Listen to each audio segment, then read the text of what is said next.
Welcome back to the channel, guys. Today we're going to look at some Jak and Daxter games. I do love Jak and Daxter, particularly Jak 2, which was one of my first PS2 games alongside Prince of Persia Sands of Time. So I'm not sure if people really love Jak 2 or if it's like kind of a mediocre version of the game, but I enjoyed it back in the day. You got the Precurorsors Legacy, Jak 2, and then we've got the PSP port that got ported over to PS2, the Final Frontier, or the Lost Frontier, my bad, and then Jak 3.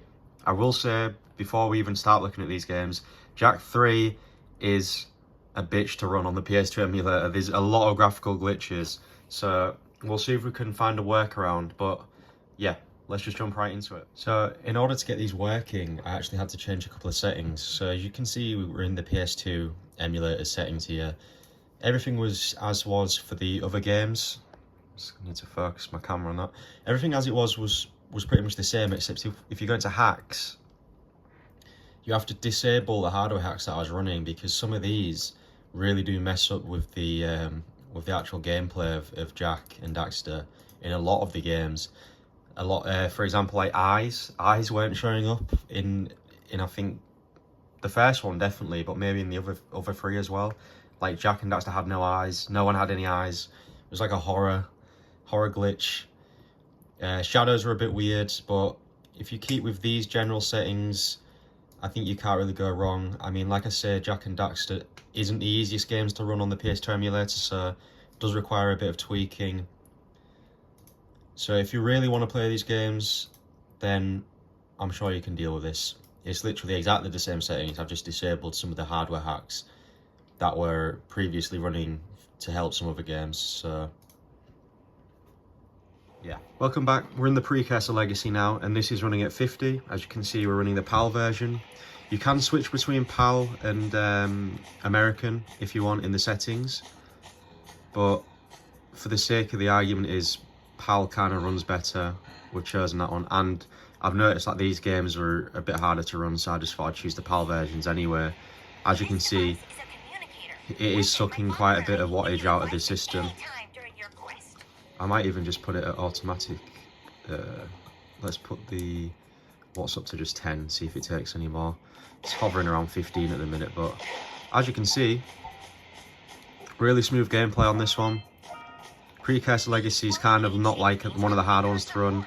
I'm more worried about getting Jak 3 running, because that one has massive issues for me on the Iron Ear when I tried it. So who knows, maybe this version of PCSX2, some different settings I've been using, it might run great. But yeah, like I said before, never played the Precursor Legacy. I know this one's quite linear compared to the other two. Jak 2 is the one I got on my PS2 when it first came out. I remember getting it, but that was open world, and I remember getting massively overwhelmed by the amount of things you had to do in it, or could do in it. But I really enjoyed just going around on the little scooter. I remember it being a fun game. I know it's like not... I've heard mixed things about it now that I can actually appreciate games more than I could when I was younger, but you know, it's just got that nostalgia purpose to it, so... And Jak and Daxter are a beloved characters. I mean, I tried Daxter, didn't I, on the PSP emulator yesterday. Ran great. So if you really do love Jak and Daxter, you should be happy to know that you can have the whole collection portably, ready for you to play it anytime you want.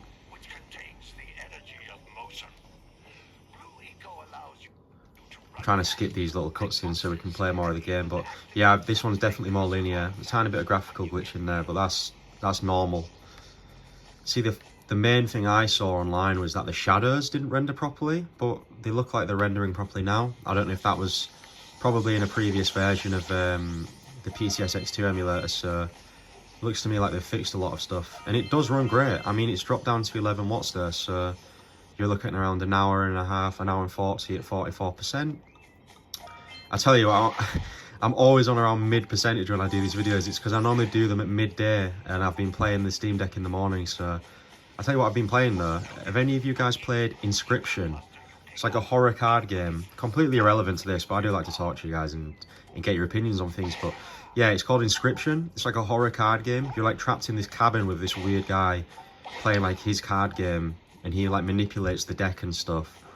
There's a lot of cool characters and cards to collect, and then every time you die or fail, it's kind of like roguelike. takes a picture of you, and then you can use that, the previous person who was playing, in your new deck. And it has like special abilities depending on what you choose to put in it. But yeah, it's an awesome roguelike card game. It's on sale right now, so definitely check it out if you like card games and roguelike games. It's a little bit creepy though, so if you're not a massive horror guy or girl, it might be a little too creepy for you. But no, I just love it. And the fact someone's mapped the trackpad to run perfectly on it as well, it's just perfect for the deck.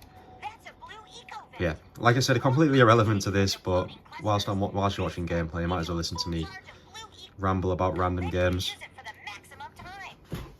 Unless you don't want to hear me talk, and in that case, you can just mute the video.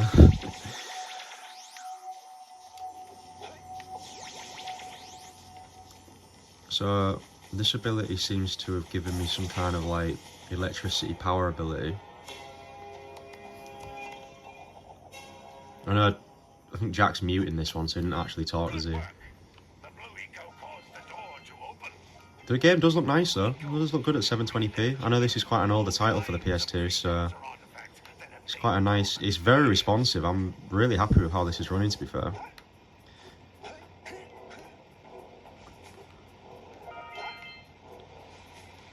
Like I say, we'll be jumping into Jak 2 in a minute, which is my personal favourite. As you know, that's like the one that I went into the first. So I think I tried to jump into this one, but because it was so linear, I was like, my feeble young mind was like, nah, second one, because it's open world, must mean it's better, right? So I just didn't even give it a chance. I do really have a newfound love for platformers though. I've been trying to get 100% in the Spyro set at the minute, so that's really fun on the Steam Deck. Works perfectly, as you saw in my previous video.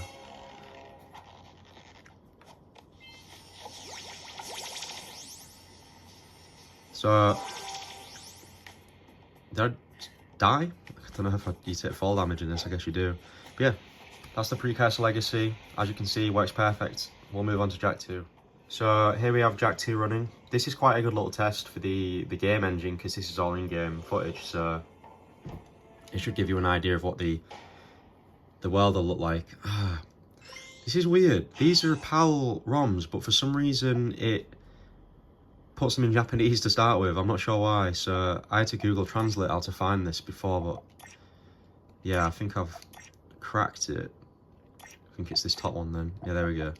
So if that happens to you guys, just follow, I guess just follow them instructions. But I had to Google Translate that, just holding my camera in front of the screen to change. It was weird how it, I don't know, just started in Japanese instead of English. I mean, I did choose the PAL version, like I say, but not really a big deal. We'll load into this save, and like I say, this one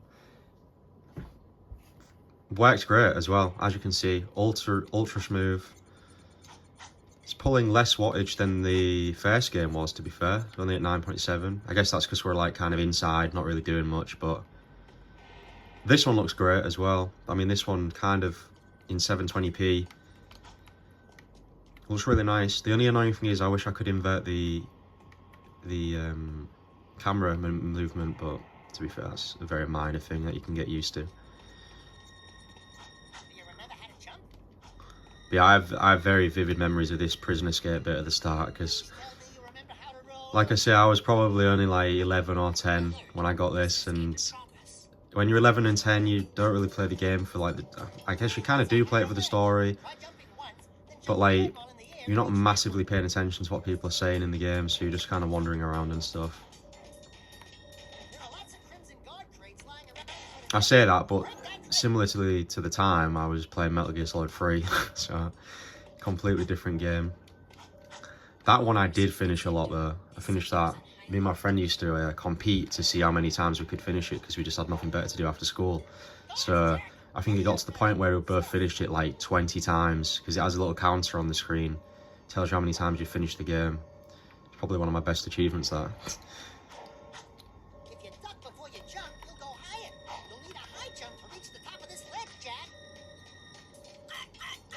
Again, irrelevant, but you know, it's all relevant when it comes to PS2.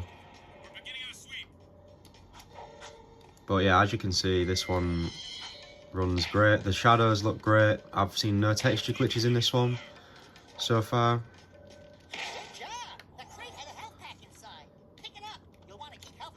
Like I also say, the one that you should be looking out for to like solidly say, like if the next one's playable, then most PS2 games will be looking pretty solid. It's Jak 3. I know that people say that Shadow of the Colossus is probably one of the hardest games to run on the PS2 emulator. I haven't even got that installed on my PS2 emulator, but it's a possibility to look at in the future. But yeah, like I say, a lot of people say that one's the hardest to run, but Jak 3, I don't know, for some reason just notorious for me for running like really weirdly bad. We'll see. But yeah, as you can see, gotta get out of this prison. Let's see if we can escape this whole prison in this video. Nice little long jump there. Nice.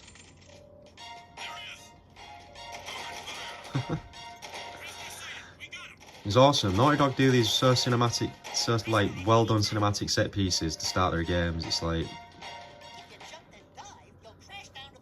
you can see it in their newer games as well, way more. But like you can see where it spanned from when they were doing these kind of games.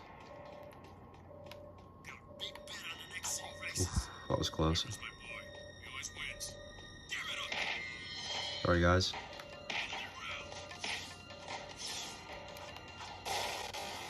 Ooh, a little bit of slowdown there, but nothing to really worry about. Must have been like loading in the shaders for a new area or something, I guess.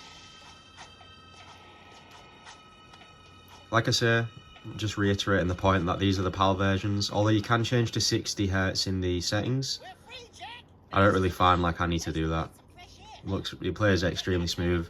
You've got the refresh rate locked to 50, so realistically you're getting more battery life by playing it like this anyway. So yeah, I thought I'd just switch that to 51. Let's put it back down.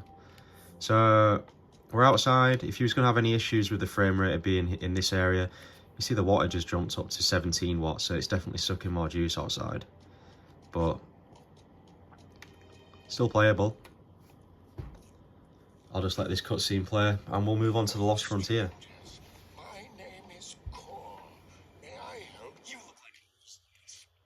I say let this cutscene play, but I meant skip it and fight these guys.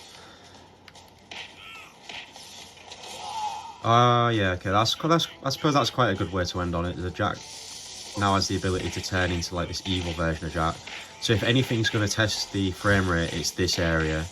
And as you can see, this electricity is kind of messing up the speed of the emulator. If I just turn the wattage off that we've got limited, let's see if that helps at all. But I say I haven't properly finished the game, but if that is something that you have to do a lot in the game, that might get a little annoying, but apart from that, everything runs great.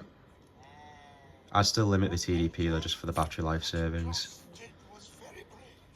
And we're back in the Lost Frontier, a game I haven't even played, not even played it on the PSP. But yeah, this one probably won't look as good as Jak 2, just because it's a PSP port over to the PS2. But as you can see, looks quite similar to the Precursor Legacy. That must just be because of where it's set, I guess. But I'm not 100% sure on what the storyline is here, or like what kind of quirks there is in this one. But if you're a fan of it, then you'll be happy to know that look, it runs really smoothly. Like there's zero latency. I'm starting to think maybe the latency was down to some hardware hacks I'd enabled for some games, so I might go back and retry some PS2 games and see if the latency issue is not there anymore. But yeah, as you can see, definitely doesn't look as good as Jak 2 and Jak 3 does. But I was gonna say, am I doing this right? I've just got to spam the crap out of the L1 and R1 buttons. Alright, that would get annoying. If you have to do that a lot of times, maybe I was not doing it in the right order, but yeah, that was weird. I'd a couple of you guys commenting on the the manga that I have in my background of the intro of that, and yeah, I love manga, so collecting it is just a no-brainer for me. I'm massively into Berserk.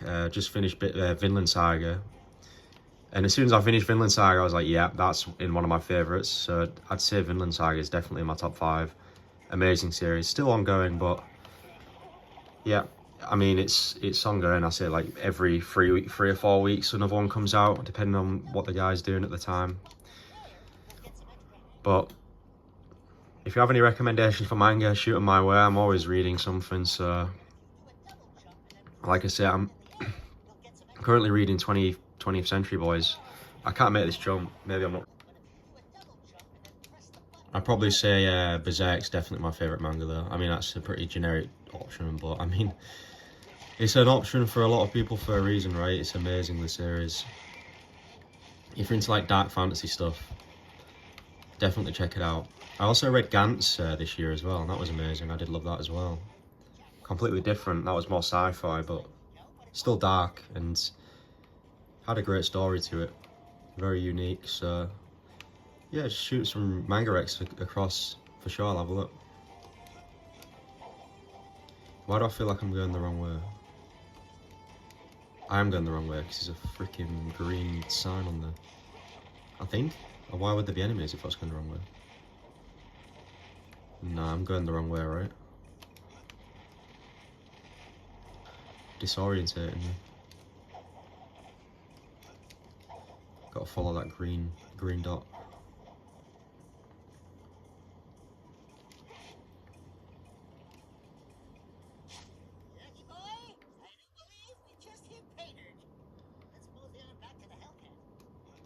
That's probably why they respawned, right? Damn it! These older PS2 games, they just don't grasp the side of the... I suppose this is a PSP game, right? But yeah, as an idea of wattage, this one's only taking 8.4 compared to that 18 that that Jak 2 was taking in the outside area. So we can tell, definitely not as graphically intensive.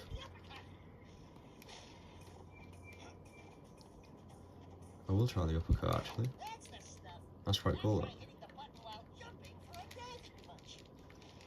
Nice.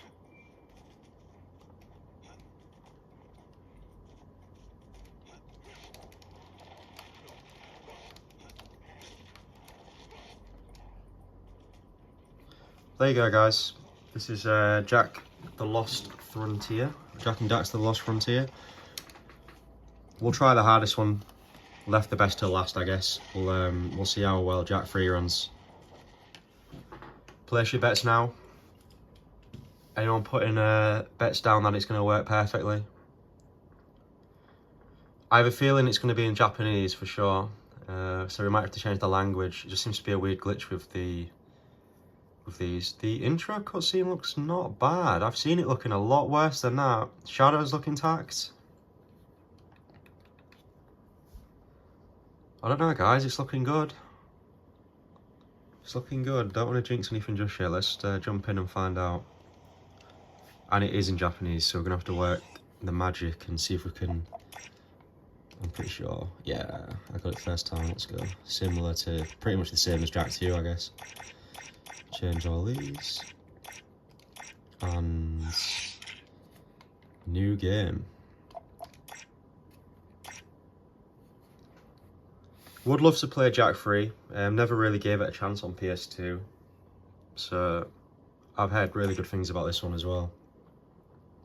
I'm just thinking, I did say this is every Jak and Daxter game on the PS2, but it's not, is it? Because there's the X Racer, I think it's called, like Jak X Racer or something along them lines. It's like a racing game.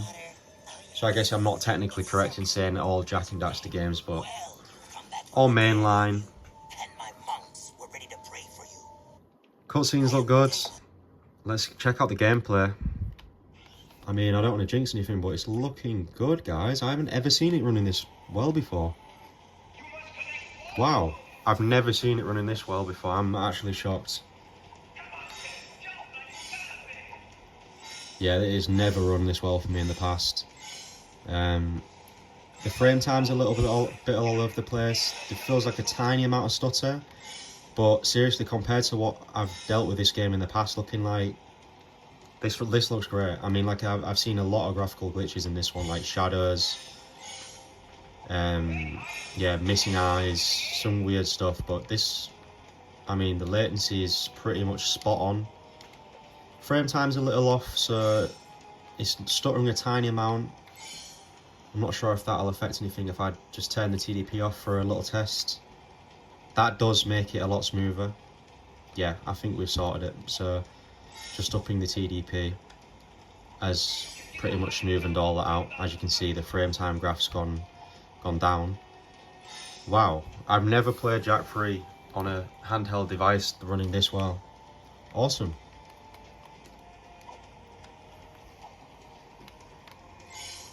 Still the same with the cameras though, so let's see if we can invert the cameras. I know some of you probably won't even care about that, but for some reason it just annoys me when it's not inverted. Prefer it. There we go. So if I flip that, that should make it more for me. There we go. Yeah, that's better for me. Prefer that, because when you go right, I kind of want the camera to go right as well. And I'm a dum-dum.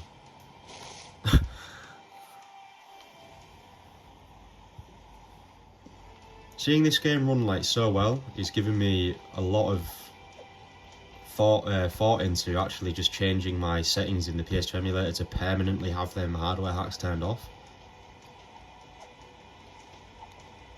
Because the latency in this game is like crazy good. Like, it feels pretty much spot on. I'm starting to think these...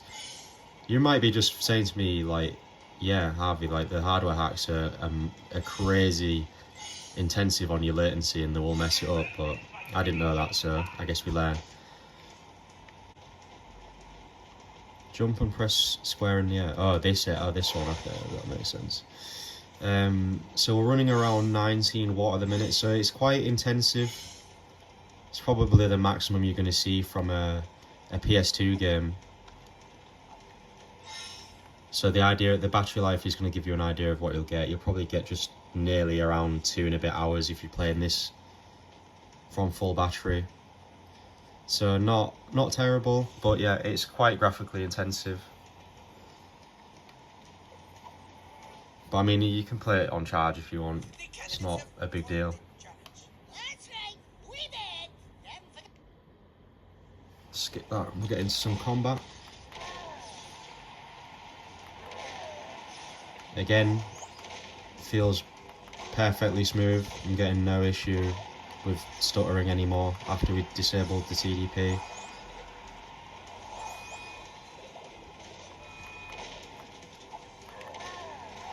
That was lucky. Alright, so okay, this will be a good test, because like I said in Jak 2, that's when we kind of lost our TDP a bit. The frame rate kind of went a bit mad. Looks to be more improved in this, so it's not zapping any of our frames.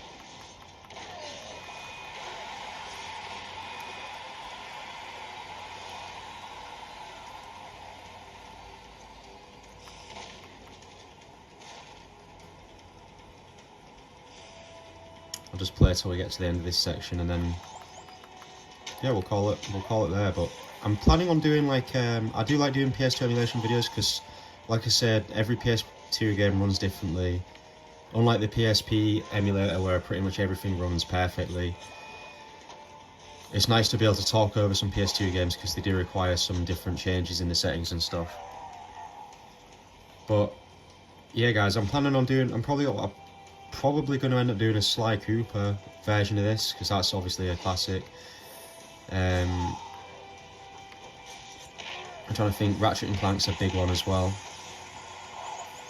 And then I'm going to look at doing some more games, just regular games on the Steam Deck. I don't need to do any more of that, but yeah, you get the point. That was Jak 3, running amazingly well on the Steam Deck. Thanks for watching, guys, and we're almost on our way to hitting 3,000 subs, so if you want to help the channel out, if you want to see more videos from me, be sure to subscribe. I appreciate it a lot. And yeah, thanks for watching. I'll speak to you guys soon.